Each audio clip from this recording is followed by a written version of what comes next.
एक गांव में दो भाई अपने अपने परिवार के साथ रहते थे।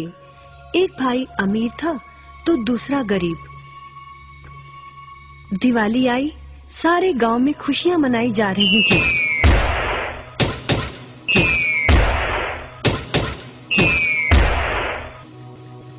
परंतु छोटे भाई के पास तो खाने लायक भी कुछ नहीं था। वह बड़े भाई के पास मदद मांगने गया। बड़े भाई ने दुत्कार कर बैरंग वापस भेज दिया। बेचारा उदास लौट रहा था कि रास्ते में एक बूढ़ा दिखाई दिया। बूढ़े के पास लकड़ियों का एक बड़ा सा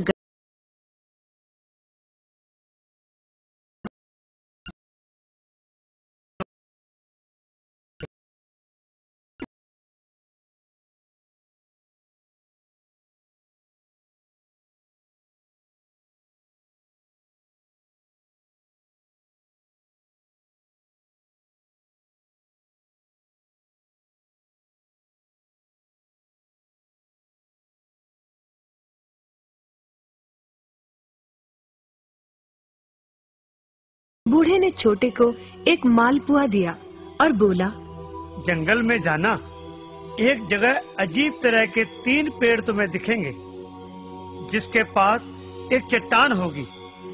ध्यान से देखोगे तो चट्टान के कोने में तुम्हें एक गुफा का एक मुंह दिखेगा।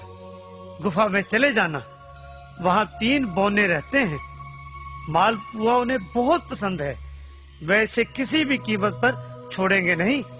तुम उनसे धन नहीं मांगना, बल्कि कहना मुझे पत्थर की चक्की दे दो। छोटा भाई गुफा में जा पहुंचा। उसके हाथ में मालपुआ देखकर एक बौना बोला, ये मुझे दे दो, मैं तुम्हें इसके बदले में जो कहोगे दे दूंगा। छोटा बोला, मुझे बस अपनी पत्थर की चक्की दे दो। चक्की लेकर छोटा जैसे ही चलने लगा, बौना बोला, इसे मामूली चक्की ना समझना, इसे घुमाने पर तुम जो मांगोगे इसमें से निकलता रहेगा। इच्छा पूरी होने पर इस पर लाल रंग का कपड़ा डाल देना, सामान बनना बंद हो जाएगा। चक्की लेकर छोटा भाई घर पहुंचा। पत्नी और बच्चे भूखे थे। उसने कहा, यहाँ पर एक कपड़ा बिछाओ। कपड़ा बिछाकर चक्की उसके ऊपर एक किनारे रखकर छोटे ने चक्की चलाई और बोला, चक्की चक्की चावल निकाल।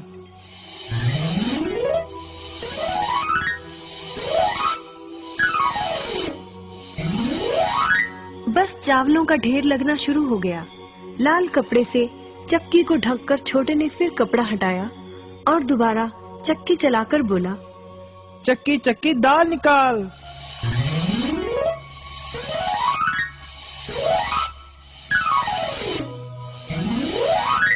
ढेरों दाल निकलती रही। थोड़ी देर बाद छोटे ने चक्की को ढक दिया। दाल चावल बनाकर सबने अपना पेट भरा। रात सबने चैन की नींद ली। बचे हुए ढेरों चावल और दाल को लादकर छोटा अगले दिन बाजार में बेच आया। वापस आकर उसने फिर वही क्रम अपनाया और इस बार ढेरों गेहूं, चावल, भिन्न भिन्न दालें चक्की की मदद से निकाली और बेचकर ढेरों पैसे कमा आया। दिनों में ही वह अपने भाई से भी ज्यादा अमीर हो गया। चक्की की मदद से कभी घी, कभी तेल, कभी नमक, कभी मसाले, कभी बादाम, कपास, जो चाहे उसे प्राप्त होता रहता था। बड़ा भाई उसकी खुशहाली से जलने लगा। उसने सोचा, चंद दिनों पहले तो ये भूखों मर रहा था, अब इसके हाथ क्या लगा जो ये मुझसे भी ज्यादा धनी हो गया है। एक रात चुपचाप वह छोटे के घर में छुप गया। सारा भेद उसके आगे खुल गया। अगले दिन जब छोटा बाजार सामान बेचने गया था तो बड़ा भाई छोटे के घर पहुंचा और उसके घर से चक्की चुरा कर ले आया और अपने परिवार को लेकर दूर कहीं टापू में जाकर बसने के इरादे से घर से चल पड़ा। समुद्र किनारे पहुंचकर उसने एक नाव खरीदी। सभी उसमें बैठ गए और नाव में बैठकर टापू की ओर चल दिए। उसकी पत्नी हैरान थी कि एक बेकार सी चक्की लेकर उसका पति सारा घर बाहर छोड़कर हम सबको लेकर कहाँ जा रहा है। बड़े भाई ने पत्नी की जिज्ञासा शांत करने के लिए चक्की को घुमाया और बोला, चक्की चक्की नमक निकाल।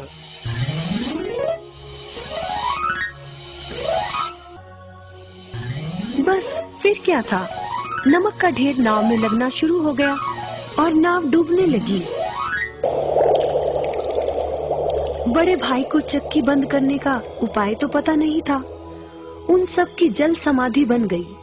सभी चक्की समेत समुद्र में डूब गए। कहते हैं कि चक्की अब भी घूम रही है, तभी तो समुद्र का पानी खारा है। शिक्षा, लालच बुरी बला है।